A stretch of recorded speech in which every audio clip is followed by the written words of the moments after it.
यार दोस्तों, बहुत बहुत स्वागत है आपके अपने YouTube channel physical education with Anil में। मैं आपका अपना अनिल चौधरी लेके आया हूं नई वीडियो। दोस्तों, हमेशा की तरह आपके लिए most important topic wise MCQ video आ चुकी है और आप लोग बताइएगा कि आपको इन 20 क्वेश्चंस में से कितने क्वेश्चंस आते हैं और कितने नहीं आते हैं। नंबर ऑफ़ क्वेश्चंस जैसे 15/20 आपको आते होंगे या 12 क्वेश्चन आते होंगे या 20 में से 20 ही आते होंगे और लास्ट के 3 क्वेश्चंस आपके MCQ क्वेश्चंस आपके होमवर्क रहेंगे। और वो होमवर्क आपका मेनली मैं बताना चाहूँ तो वो BPED एंट्रेंस में से हमने लिए हैं 3 क्वेश्चंस। तो हमें देखना है कि भाई आप लोगों को BPED में जो आजकल क्वेश्चंस आ रहे हैं एंट्रेंस में, क्या वो तीनों क्वेश्चन आते हैं या 2 आते हैं या 1 आता है, कोई भी नहीं आता है। इसके अलावा अगर आप हमारे पेड ग्रुप से जुड़ना चाहते हैं, व्हाट्सएप पेड ग्रुप, जिसमें कि हम DSSS UP TGT PGT आपका उत्तराखंड LT हरियाणा जितने भी KVS NVS जितने भी आपके एग्ज़ाम्स हैं फिजिकल एजुकेशन से रिलेटेड, उन सभी की तैयारी करते हैं। ठीक है, तो आप उसमें इनरोल करवा सकते हैं और अपनी तैयारी को एक नई रंग दे सकते हैं। ठीक है दोस्तों, चलते हैं अब हमारे MCQ क्वेश्चंस पे। तो पहला क्वेश्चन क्या है दोस्तों, पिछली बार के होमवर्क हैं पहले 3 क्वेश्चन, जैसा कि मैंने बताया आपको। निम्नलिखित में से किस टीम ने बास्केटबॉल में अधिकतम राष्ट्रीय खिताब जीते हैं? Which of the following teams have won the maximum number of national titles in basketball? तो बास्केटबॉल में नेशनल टाइटल सबसे ज़्यादा किसने जीते हैं? तो सही बताया आपने दोस्तों, सर्विसेज ने जीते हैं। मैं आपको बताना चाहूँ अगर सर्विसेज की क्या परफॉर्मेंस रही थी एक बार, तो 1957 से लेकर 1982 तक जितनी भी नेशनल चैम्पियनशिप्स हुई हैं सीनियर में, मेंस में, वो सारी की सारी सर्विसेज ने जीती हैं लगातार। आप सोच सकते हैं कितने साल तक दबदबा रहा है आपका सर्विसेज का। लेकिन अगर हम प्रेजेंट की बात करें, अगर हम आज की बात करें, तो आज की जैसे अभी जो फ़िलहाल में आपकी बास्केटबॉल की सीनियर चैम्पियनशिप हुई थी, सीनियर नेशनल चैम्पियनशिप, तो उसमें कौन विजेता रहा है दोस्तों? उसमें पंजाब सबसे ऊपर रही है। ठीक है, और रेलवे आपकी विमेंस में ऊपर रही है हमेशा की तरह। तो पंजाब ने सबको हरा दिया इस बार, पंजाब सबसे ऊपर है और ये आपकी 70वीं चैम्पियनशिप थी बास्केटबॉल में। ठीक है दोस्तों, याद रखें, ऐसे क्वेश्चन अक्सर दिखाए जाते हैं हमें। नेक्स्ट क्वेश्चन दोस्तों, फ्लेक्सिबिलिटी क्या है? What is flexibility? तो फ्लेक्सिबिलिटी आप जानते ही होंगे दोस्तों, फ्लेक्सिबिलिटी आपका एक आइसोटोनिक मूवमेंट है। ठीक है, इसमें कॉन्ट्रैक्शन भी होता है और आपकी जो मसल्स हैं वो रिलैक्स, मतलब कि सीधी भी होती हैं और आपके कॉन्ट्रैक्ट भी होते हैं। ठीक है दोस्तों, इसेंट्रिक और कंसेंट्रिक दोनों हमें चीज़ें देखने को मिलती हैं जब हम फ्लेक्सिबिलिटी करते हैं। ठीक है, चलते हैं नेक्स्ट क्वेश्चन पे। घायल एथलीट को उसके सुधार के उद्देश्य के लिए चलने वाले प्रशिक्षण दिया जाता है। The treadmills training is prescribed for the injured athlete for the purpose of improving his और हर। तो दोस्तों, इसमें 4-5 चीज़ें दे रखी हैं। इसमें से पूछा है भाई ट्रेडमिल पे अगर कोई आदमी इंजर्ड है, एथलीट, उसको ट्रेडमिल का सुझाव दिया जाता है कि भाई आप ये करो, तो वो किस लिए दिया जा रहा है? उसकी मसल में जान लानी है, मसल में स्टेबिलिटी लानी है, स्थिरता लानी है, या उसका मसल एंड्योरेंस बढ़ाना है, आपको धीरज लाना है उसमें, या उसका रेंज ऑफ मोशन बढ़ाना है? तो सही बताया आपने, डी ऑप्शन एकदम करेक्ट रहेगा, स्नायु धीरज, मसल एंड्योरेंस। ठीक है, ताकि उसमें, क्योंकि बहुत टाइम से वर्क नहीं कर रखी होगी, इंजर्ड है, क्योंकि उसमें दोबारा से वो एक्टिविटी मोशन लाना है उसमें, ताकि वो अच्छे लेवल पे दोबारा वर्क कर सके। धीरे धीरे उसको एंड्योरेंस को बढ़ाएंगे फिर हम लोग, लेकिन स्टार्टिंग हम यहाँ से करेंगे। ठीक है दोस्तों, 4th क्वेश्चन, 2021 ओलंपिक के लिए क्या तारीख है? देखिए कितना डीप क्वेश्चन पूछा हुआ है। What is the date for 2021 Olympics? तो दोस्तों क्या डेट है ये पूछा है यहाँ पे, तो आप देख के बता सकते हैं। सी ऑप्शन एकदम करेक्ट रहेगा यहाँ पे, 23 जुलाई से 8 अगस्त 2021 तक। ठीक है दोस्तों, 23 जुलाई से 8 अगस्त, और याद रखें ईयर 2021 है, 2020 नहीं है।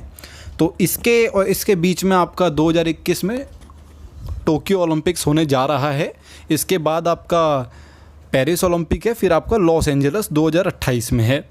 ठीक है दोस्तों, इसके अलावा चलते हैं नीचे अब। 5th क्वेश्चन, अनीता सूद किस खेल से संबंधित हैं? अनीता सूद, यहाँ पे सूद होगा, सूद नहीं है, सूद होगा यहाँ पे दोस्तों, इसको करेक्ट कर लीजिएगा। सूद is related to which game? तो किससे संबंधित हैं दोस्तों? सही बताया, सी ऑप्शन, कराटे नहीं, स्विमिंग, तैराकी से संबंधित हैं, ये एकदम करेक्ट है। अब ये तो आप लोग याद रखें इनको, अनीता सूद किससे? स्विमिंग से रिलेटेड हैं। 6th क्वेश्चन देख लेते हैं, एक्राइन ग्लैंड, एक्राइन ग्रंथि किससे संबंधित है? Eccrine glands is related to, तो एक्राइन ग्लैंड्स किससे संबंधित है दोस्तों? सही बताया, पसीनों से। जो हमारे पसीने निकलते हैं वो एक्राइन ग्लैंड्स ही बनाती हैं। एक होती है एक्राइन, एक होती है इपोक्राइन। ठीक है दोस्तों, एक होती है इपोक्राइन। तो ये दो तरीके की हैं। ये नॉर्मली स्किन में से आपका निकालती है, ये स्किन में से तो निकालती है ग्लैंड पसीना, लेकिन ये बालों के थ्रू निकालती है। जो बालों के जो पोर्स होते हैं आसपास, उनके थ्रू निकालते हैं पसीना इपोक्राइन ग्लैंड्स। ठीक है, याद रखें, एकदम बहुत इंपॉर्टेंट है। तो क्या बताएंगे आप? एक्राइन ग्लैंड्स क्या होती हैं दोस्तों? जो आपका पसीना निकालती हैं, पसीने से रिलेटेड है, स्वेट से। चलते हैं नीचे, 7वां क्वेश्चन, फुटबॉल की परिधि क्या है? What is the circumference of football? तो फुटबॉल का सरकमफेरेंस आपको पता ही होगा दोस्तों, 27 से 28 इंच कह सकते हैं आप, 68 से 70 सेंटीमीटर कह सकते हैं। ये ऑप्शन एकदम करेक्ट रहेगा। बहुत इंपॉर्टेंट क्वेश्चन है। हालांकि आज के दिन जो लेवल आ चुका है, अब मेजरमेंट के क्वेश्चंस बहुत कम आते हैं। अब नॉर्मली जनरल साइंस और आपकी मतलब कि ह्यूमर देखने वाले क्वेश्चन देखे जा रहे हैं। 8th क्वेश्चन, वृत्ति सिद्धांत किसके द्वारा दिया गया?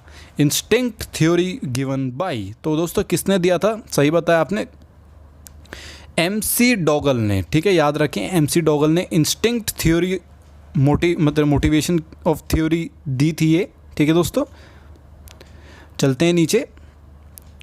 शिव और शक्ति के बारे में ज्ञान योग है। The knowledge about Shiva and शक्ति इज़ योग। तो ये किसने कहा है दोस्तों? सही बताया आपने, अगम ने कहा है। हालांकि यहाँ पे लिख गया है अगम, लेकिन आपने नोटिस नहीं करा होगा बहुतों ने। तो अगम जी ने ऐसा कहा था, the knowledge about Shiva and शक्ति इज योगा। शिव और शक्ति के बारे में ज्ञान योग है। चलते हैं नीचे एक अच्छे क्वेश्चन की तरफ, करंट अफेयर्स में आ सकता है। एशियाई युवा खेलों का 3रा संस्करण आयोजित किया जाएगा। 3rd edition of Asian youth games to be held in. तो कहाँ पे होगा दोस्तों? सही बताया, चाइना में होगा। यहाँ पे चीन लिख दिया गया है दोस्तों, इसको आप चाइना कर लेना ऊपर वाले को। ठीक है, तो चाइना में होगा। 2021 का आपका 3rd एडिशन ऑफ 3रा संस्करण होगा किसका? एशियाई युवा खेलों का। यहाँ पे पैरा नहीं बोला है दोस्तों, पैरा दूसरा है। ठीक है, चलते हैं नीचे 11वें क्वेश्चन पे। टेबल टेनिस अंतर्राष्ट्रीय नियमों में कहा गया है कि खेल को डैश के द्रव्यमान वाले गेंद के साथ खेला जाता है। The international table tennis rules specify that the game is played with a ball having mass of। तो क्या है इसका आंसर? सही बताया आपने, 2.7 ग्राम, या आप कह सकते हैं 0.0950 ounce। ठीक है, इसके अलावा जो बॉल होती है उसका डायमीटर कितना होता है दोस्तों? तो 40 mm होता है उसका डायमीटर। याद रखें, बहुत इंपॉर्टेंट है। ठीक है, चलते हैं नीचे। अवलोकन अध्ययन सिद्धांत किसके द्वारा दिया गया था? Observational learning theory was given by. तो दोस्तों किसके द्वारा दिया गया था? सही बताया, एल्बर्ट बंडूरा। ठीक है, सोशल लर्निंग थ्योरी आपने नाम सुना होगा, सोशल लर्निंग थ्योरी, उसको हम ऑब्जर्वेशनल लर्निंग थ्योरी भी कहते हैं। ठीक है दोस्तों, अवलोकन अध्ययन सिद्धांत। चलते हैं नीचे। अब आ गया वो वाला क्वेश्चन जो मैंने आपको बताया था, ये भी काफ़ी इंपॉर्टेंट है, आज के दिन ट्रेंडिंग में है। एशियाई युवा पैरा खेलों का 4वां संस्करण कहाँ आयोजित किया जाएगा? 4th edition of Asian youth para games to be held in. तो दोस्तों कहाँ आयोजित किया जाएगा? ये सही बताया आपने, एकदम बहरीन में किया जाएगा। ठीक है, इसका 4वां संस्करण है, और याद रखें 4वां है, गलती ना करें बिल्कुल भी। 14th क्वेश्चन देख लेते हैं दोस्तों। एरोबिक्स किसके द्वारा खोजा गया था? Aerobics was discovered by. तो इसका आंसर आप बताइएगा अगर आपको आता है तो एक बार जल्दी से, क्योंकि अच्छा क्वेश्चन है, इंपॉर्टेंट क्वेश्चन है। क्योंकि हमें काफ़ी जितनी स्पोर्ट्स ट्रेनिंग है, उनके जो डिस्कवरर्स है, जिन्होंने इसको मतलब कि खोजा है, वो भी आपको पता होना चाहिए। ठीक है दोस्तों, तो सही बताया आपने, केनेथ एच कूपर ने आपका एरोबिक्स को डिस्कवर करा था। ठीक है, एरोबिक्स आपने देखा होगा जिम्स में होता है, एरोबिक्स और जुम्बा के लिए एक ही जगह पे करवा देते हैं दोनों को। तो एरोबिक्स में आपकी एक्सरसाइज थोड़ी ज़्यादा होती हैं, थोड़ा डांसिंग टाइप भी होता है, एक्सरसाइजेज भी होती हैं। ठीक है, चलते हैं नीचे 5th क्वेश्चन पे। कुष्ठ रोग डैश के रूप में भी जाना जाता है? Leprosy is also known as. तो दोस्तों लेप्रोसी को और क्या कहते हैं? तो सही बताया, हैंसन की बीमारी कहा जाता है इसको। ठीक है, सी ऑप्शन एकदम करेक्ट रहेगा यहाँ पे, हैंसन की बीमारी। और लेप्रोसी के बारे में आपको पता होगा, लेप्रोसी आपका किसके कारण होता है? लेप्रोसी तो सही बताया आपने, बैक्टीरिया के कारण होता है। सबसे पहला क्वेश्चन यही बनता है, दूसरा इसका बैक्टीरिया का नाम क्या है, तो मायोबैक्टीरियम लेप्री, ठीक है, मायोबैक्टीरियम लेप्री। इसके अलावा मैंने आपको बता दिया कि इसको हम कहते क्या हैं दोस्तों, तो हैंसन्स डिसीज़ भी कहते हैं, ठीक है। स्किन डिसीज़ है ये एक, जैसे कि फ़ोटो में आपने देख लिया होगा। 17वां क्वेश्चन फिर आपके आज होमवर्क हैं, तो देखते हैं होमवर्क कौन कौन सही देता है। 2016 के रियो ओलंपिक में यूएसए ने कितने पदक जीते? How many medals did USA von in 2016 Rio Olympics? तो कितने मेडल्स जीते थे दोस्तों, टोटल है, यहाँ पे टोटल की बात हो रही है, गोल्ड की बात नहीं हो रही है, ठीक है। गोल्ड की बात होती तो बी ऑप्शन करेक्ट रहता है यहाँ पे। 46 मेडल्स टोटल गोल्ड मेडल्स जीते हैं यूएसए ने लास्ट टाइम, तो टोटल की बात हो रही है तो डी ऑप्शन एकदम करेक्ट रहेगा, ठीक है, 121। बाकी टेबल आपके सामने आप देख सकते हैं, यूएसए टॉप पे रहा था 46 गोल्ड मेडल के साथ, और टोटल मेडल्स ब्रॉन्ज और सिल्वर मिला के आपके 121 हैं, 121 है।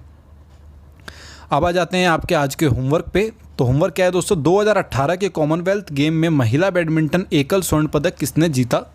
ऑप्शंस आपके सामने हैं। Who won the women's badminton singles gold medal in 2018 Commonwealth games? तो काफ़ी इंपॉर्टेंट क्वेश्चन है और अच्छा क्वेश्चन है, ठीक है, इसको हम अच्छा क्वेश्चन बताएंगे, तो बताइएगा इसका आंसर। काफ़ी सिंपल भी है और थोड़ा सा अच्छा भी है, गलत भी कर सकते हैं काफ़ी लोग, तुक्के मारने वाले तो गलत ही कर देंगे। 19th क्वेश्चन, एशियाई एथलेटिक एसोसिएशन AAA के अध्यक्ष कौन है? Who is the president of Asian athletic association? तो कौन है दोस्तों, ये बताना है आपको। ऑप्शंस आपके सामने हैं सारे के सारे, बताइएगा इसमें। 20वां क्वेश्चन, 2028 ओलंपिक का आदर्श वाक्य क्या है? मतलब कि मोटो पूछ रहा है, जो लॉस एंजलिस में आपके ओलंपिक्स होंगे 2028 के, उसका मोटो पूछ रहा है, ठीक है दोस्तों। इंग्लिश में what is the motto of 2028 Olympic, 2028 के ओलंपिक्स का मोटो पूछा है।